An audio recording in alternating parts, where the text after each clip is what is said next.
Hello, everybody. How are y'all today? I meant to ask last time. I'm sorry if it's a little dark in here. I had to close the blinds because it was really warm out this morning. So, I can still see this though, so that's good. This one's called Not Fair. We'll see what it's about. We can kind of guess based on this. Okay. Life is not fair. You hear that a lot, but it can still be hard to accept. People will say and do things that hurt your feelings, things you don't deserve. But when someone mistreats you, try to see it as a chance to show them my grace and to grow in your own faith. Don't try to get even. See how quickly you can forgive, and don't tell everyone around you what happened. Just let it go. Don't worry about what others think.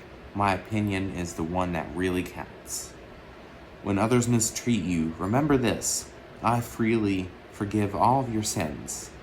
I clothe you in shining robes of righteousness bought with my own blood. This isn't fair either. It's the amazing gift of my grace. When others treat you unfairly, remember that my ways with you are much better than fair. My ways are peace and love, poured out into your heart by my Spirit. Wow. Well, this one kind of has a unique message. It displays another facet of the grace of Jesus and why he is our ultimate role model. Because, not everything was fair, but in the best way possible, pretty much as the book described. Now, on the idea of actually using that logic to try and disarm, other people's bad intentions, especially nowadays, that's hard to do. Although by no means is it the wrong choice. Although using counter-aggression can be kind of provocative or can make things worse than they were. Sometimes if you're a little too soft with people, they can interpret that as a sort of complacency. So sometimes that doesn't fully work because, especially if it's like an immature person, your actions don't really sink in with them. Therefore, it doesn't really change them or their mindset. It doesn't signal to them that this is a truce, we're cutting this off. So,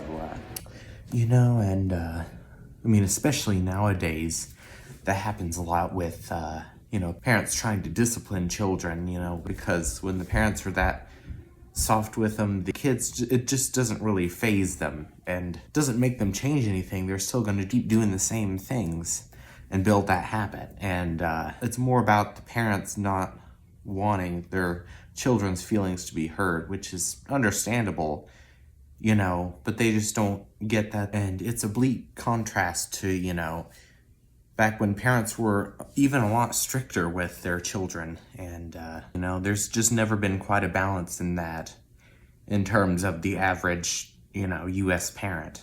I don't have a lot of commentary for this one, unfortunately, but it reminds me of when, you have, children that say he's the one who started it, but of course that's in reality not the most invalid reasoning, especially if, you're trying to calm down the conflict, or like they show in TV shows and movies, if they make it look like the person who's just standing up for themselves is the offender, which is obviously an unfair scene. But the thing about unfairness is that not all of it deserves the bad name it gets.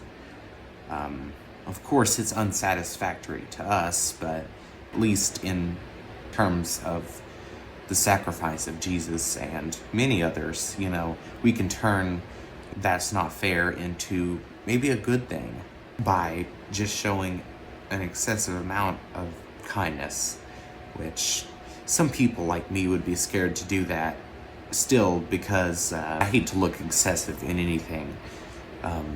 But something truly merciful would transcend the boundary of self-centered humiliation or anything along those lines. So, the point is, we don't always have to be fair if it's for the better.